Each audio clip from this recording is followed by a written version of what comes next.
À 60 km de Lubumbashi, sur la route Kasumbalesa au village Moïseni, nous visitons un des villages agricoles laissés par le gouverneur Kazembe. Un espace de 5400 hectares de terres données gratuitement, 1400 hectares seulement sont exploités depuis le lancement. L'année dernière, rien n'a été fait. Tulikuwa na gouverneur passant M. Kazembe, ili wakati tunaanza village agricole ilitumika très bien. Hii sasa kama unakuta mindi kwa barabara iko hapo, watu wako wanauzisha mindi. Alors aina sasa ni critique bien politique tuko nafanya wakati kapopo anaingia ndio alikuwa kuua village agricole parce que hakuna hata siku moja kapopo alikuwa kushimama hapa kuingia mu village agricole bien kuonana na bashefu asema village agricole iko je eko napita hapa nenda Kasumbalesa napita nenda Lubumbashi hakuna hata siku moja kushimama hapa ndio c'est pourquoi na dawa iko hapo. Sur cet espace, les terres ont été données plus aux citadins qu'aux villageois. Premier péché de Jean-Claude Kazembe. Pourtant, l'ancien gouverneur rêvait de l'autonomisation de sa population.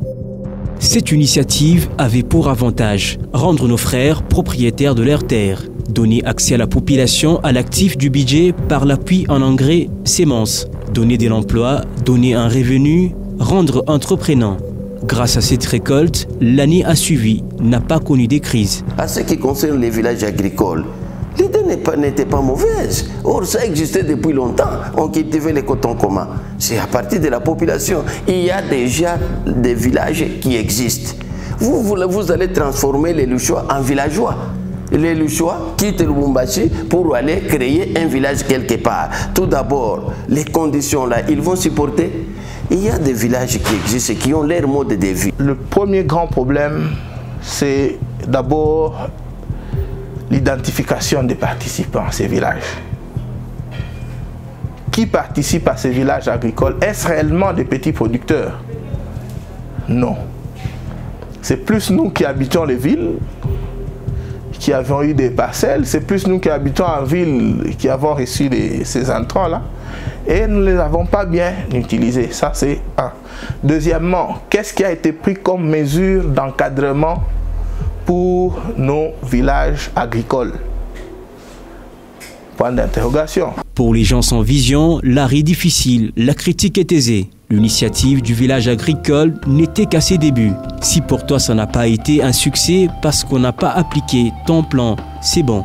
Pandé qui a récolté après que j'ai sémé avait déclaré avoir récolté des 164 tonnes, production de ménage, sur Radio Okapi. C'est un record jamais atteint par le ménage du Haut-Katanga.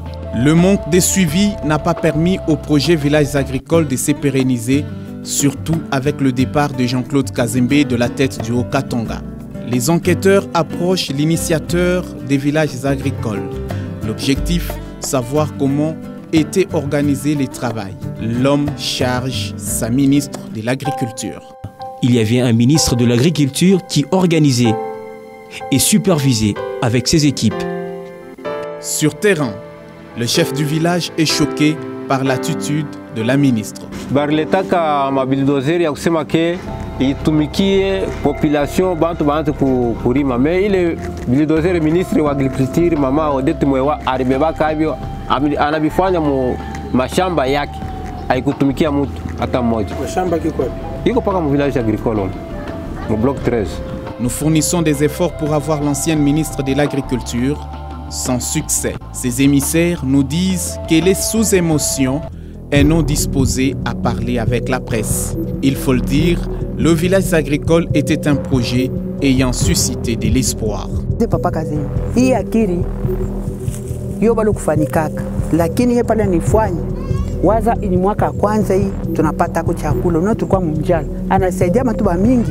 Kweli Papa Kazembe alituletea kweli nia mzuri, alitupatia dawa, anetupatia ako mambeko, tunalima mashamba watoto wetu batafunda masomo huko watoto wengine huko magonjwa itetusaidia. Les enquêteurs se rendent dans la minoterie Kaunga, œuvre de Mukala Insenga, un entrepreneur congolais.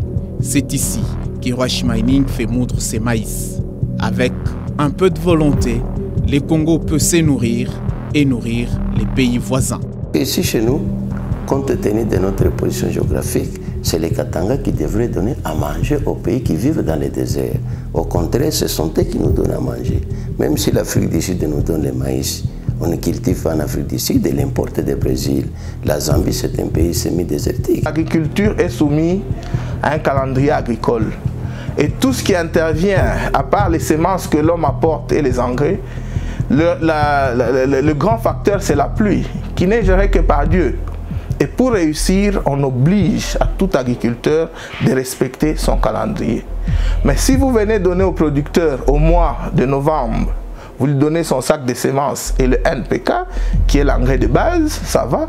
Mais vous venez lui donner le top dressing, donc l'urée au mois de mars. C'est déjà tard, le maïs a déjà commencé à fleurir. L'urée, nous l'apportons entre le 30e et le 45e jour après semis. La souffrance de la population est aussi politique de l'avis de certains observateurs. Même aujourd'hui, il n'y a pas de projet qui concerne la province. Il y a seulement des projets d'individus, des dirigeants qui veulent s'approprier la production de maïs. Or, la production de maïs, c'est une culture de masse. Ce n'est pas une culture bourgeoise qu'on peut choisir des gens pour aller cultiver. Ce qui est important, c'était d'encadrer la population au niveau de l'intérieur. L'absence de la continuité de l'État, les rétrocommissions et favoritismes dans la distribution des engrais, voici qui a tué les projets Katumbi et Kazembe. Pour l'heure, les yeux sont fixés sur Jacques Kiaboula Katoué.